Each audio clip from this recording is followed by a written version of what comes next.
In a world of diversions and doom scrolling, it's easy to miss the quiet turning point your family is waiting for. Don't let it slip by.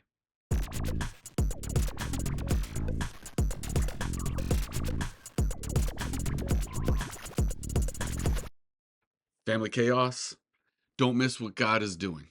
Let's build habits that build our kids and families. Hey, I'm Steve, creator of Family Rhythm and a missionary at FamilyLife Canada. Around here, we're about building habits that build our families. Friends, I want to take a moment to acknowledge something that's often overlooked in our families, but deeply important. Brokenness is part of the journey.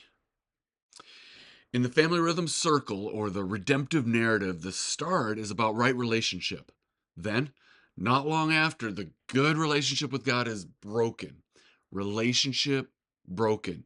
God's original design for families was one of peace and wholeness and harmony, what the Bible calls shalom. Sin or wrongdoing breaks this relationship and separates us from God and each other. There's many scriptures that expound on this truth, but consider two types of people. One responds with humility and the other with pride. James 4:6 says, but God continues to give us more grace. That's why scripture says God opposes the proud, but gives grace to the humble. Let that sink in. More grace for the humble. That's the promise. As Christ followers living on mission for Him, our mission is to share the good news of Jesus Christ, His grace, His hope, His transforming power.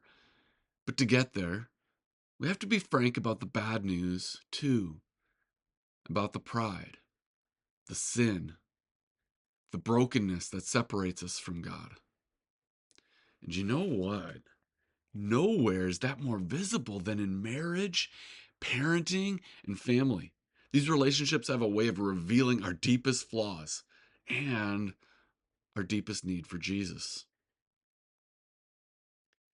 Relationships can feel strained or messy, mistakes, challenges, moments that humble us. Like when shoes somehow never find their home, but instead seem to think their purpose in life is to be an obstacle course.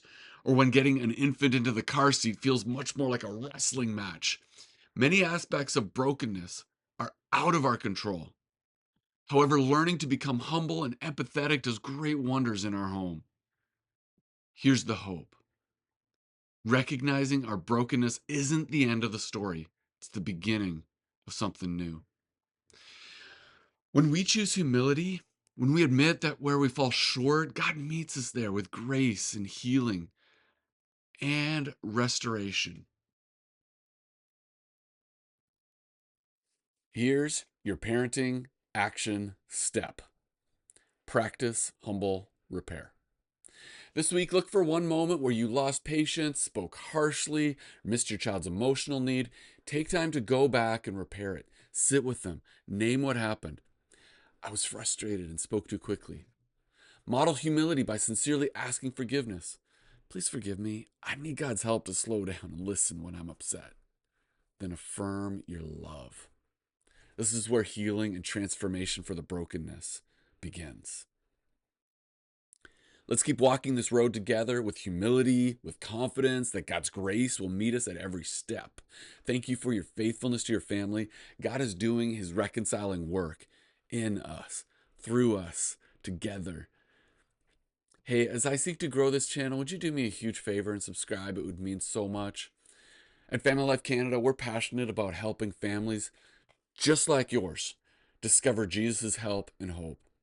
May you know the rhythms of God's peace, wisdom, and wonder in your home today. Keep building those wise habits. They matter more than you think. See you next time.